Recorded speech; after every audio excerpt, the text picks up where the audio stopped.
بسم اللہ الرحمن الرحیم۔ ہم عموماً بہت سارے اعمال ایسے کرتے ہیں جن کا ہمیں معلوم ہی نہیں ہوتا کہ ہم کہہ کیا رہے ہیں، لیکن ہم دنیا داری کے معاملات میں بہت چوکنے ہوتے ہیں۔ جب بھی کوئی معاہدہ کرنے لگتے ہیں تو اس میں بڑی آنکھیں چار ہوتی ہیں، گواہ بٹھائیں گے ساتھ، لکھ پڑھ کرنے والے بھی ہوں گے ساتھ، لیکن جو خالق اور مالک کی بارگاہ میں کھڑے ہو کر ہم معاہدے کرتے ہیں اس کے بارے میں ہم نے کبھی سوچا ہی نہیں کہ ہم کیا کہہ رہے ہیں اللہ تبارک و تعالی کی بارگاہ میں۔ ان میں سے جیسے ایک دعائے قنوت پڑھتے ہیں ہم نماز میں، اللہ تعالیٰ کی بارگاہ میں عرض کرتے ہیں ہم وَنَخْلَعُ وَنَتْرُكُ مَن يَفْجُرُكَ، مولا ہم چھوڑ رہے ہیں اور ترک کر رہے ہیں ہر اس بندے کو من یفجرک جو تیری نافرمانی کرنے والا ہے۔ وہ نافرمانی کسی بھی صورت میں ہو سکتی ہے، وہ نافرمانی شرک کی صورت میں بھی ہے، کفر کی صورت میں بھی ہے، اور عام گناہوں کے معاملے میں بھی ہے۔ ہر طرح کا جو رب کا نافرمان ہے نا، یہ فجور جو ہے نا، فجور کی سب سے پہلی قسم شرک ہے، کفر ہے، اس کے بعد باقی ساری آتے ہیں۔ اور شرک اور کفر جو ہے نا، ہم صرف شرک اسی کو سمجھتے ہیں جو کسی غیر اللہ کی عبادت کی جائے، صرف یہی شرک نہیں ہے، بلکہ اللہ تبارک و تعالیٰ کے حکم پر کسی اور کے حکم کو ترجیح دینا، یہ بھی شرک ہے، اور اسے شرک فی الطاعت کہتے ہیں۔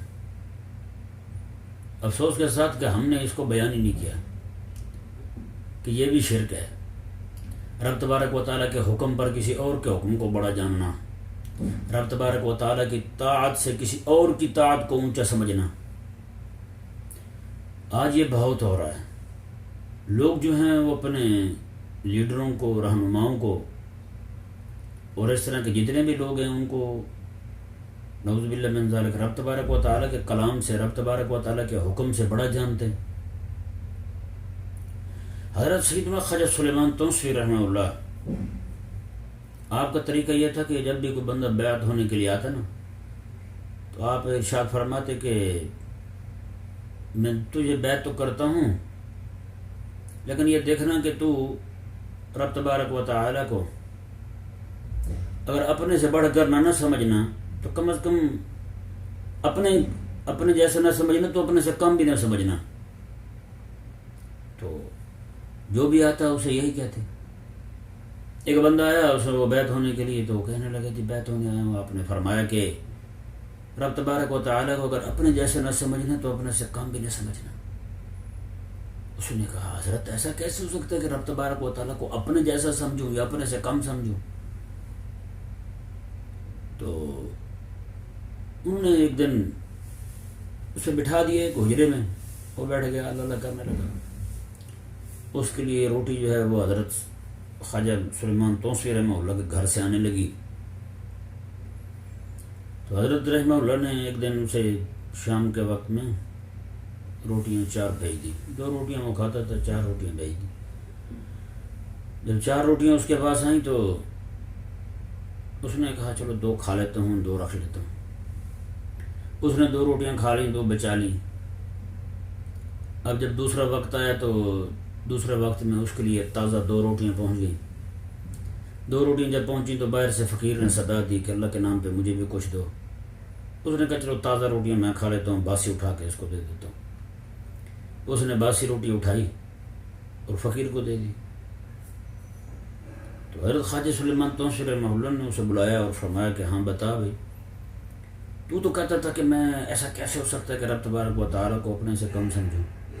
مگر یہ تو نے کیا کیا ہے، اپنے لیے روٹی وہ رکھی ہے جو تازہ تھی، اور رب تبارک و تعالیٰ کے لیے جو دی ہے وہ باسی روٹی دی ہے۔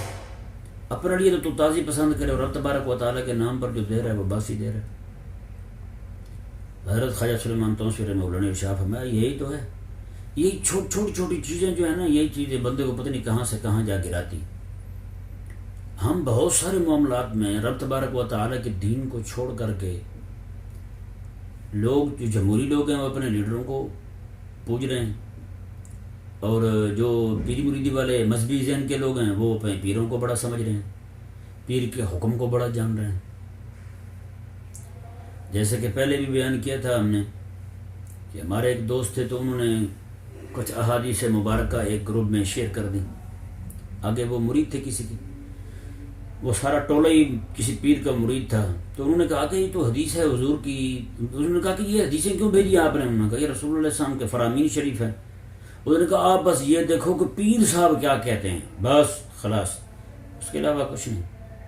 تو بھائی ونخلا و نطر کو میں افجر رب تعالیٰ کی بارگاہ میں کھڑے ہو کر جو وعدہ کیا مولا جو تیرا نافرمان ہے، ہم تو پہلی سیڑھی جو ہے نا ترک کی ہے جی، ترک مشرکین، ترک شرک جو ہے، ہم تو اس پہ بھی پورے نہیں اترے، باقی چیزیں تو ساری بات کی ہیں، اور یہ وعدہ بھی رب تبارک و تعالیٰ کی بارگاہ میں کھڑے ہو کر رہے ہیں۔ اور ہم کبھی غور بھی نہیں کرتے کہ ہم بھی نماز بھی پڑھ رہے ہیں، وطر میں اللہ تعالیٰ کی بارگاہ میں کھڑے ہو کر یہ وعدہ بھی کر رہے ہیں، اور ساتھ ساتھ کریم آقا علیہ السلام کے مخالفین کے ساتھ، حضور کے دشمنوں کے ساتھ ہماری یاریاں بھی ہیں، صحابہ کے دشمنوں کے ساتھ ہماری یاریاں بھی ہیں، ان کے ساتھ ہمارے تعلقات بھی ہیں۔ تو خدا کے لیے کچھ سوچیں ذرا، بھی رب تعالیٰ کی بارگاہ میں کھڑے ہو کر کیا کہہ رہے ہیں آپ؟ ٹھیک ہے نا؟ اگر آپ رب تبارک و تعالیٰ کی بارگاہ میں کھڑے ہو کر روزانہ یہ جھوٹی بولتے رہیں تو بتائیں کہیں یہ نہ ہو کہ یہی ہمارے خلاف دلیل اور حجت بن جائے رب تبارک و تعالیٰ کے لیے، قیامت والے دن ہم پکڑے جائیں، اللہ تبارک و تعالیٰ کی بارگاہ میں ہماری گرفت ہو جائے۔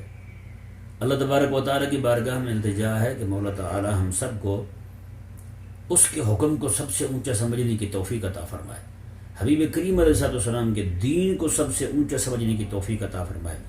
رب تعالیٰ کے دین سے بڑی نہ کوئی شخصیت ہے، نہ کوئی اور شے ہے، کچھ بھی بڑا نہیں ہے۔ ہر ایک جو ہے وہ رب تبارک و تعالیٰ کے حکم کے تابع ہے۔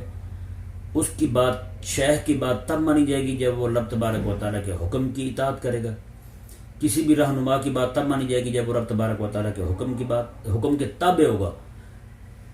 اگر وہ رب تبارک و تعالیٰ کے حکم کے تابع نہیں ہے تو پھر اس کی اطاعت نہیں ہے، اس کی اطاعت جو ہے نا پھر رب تبارک و تعالیٰ کی نافرمانی کے معاملے میں پھر وہ شرک فی اطاعت بن جائے گی۔ رب تبارک و تعالیٰ کی نافرمانی ہو رہی ہو، کسی اور کی اطاعت ہو رہی ہے، یہ جائز نہیں ہے۔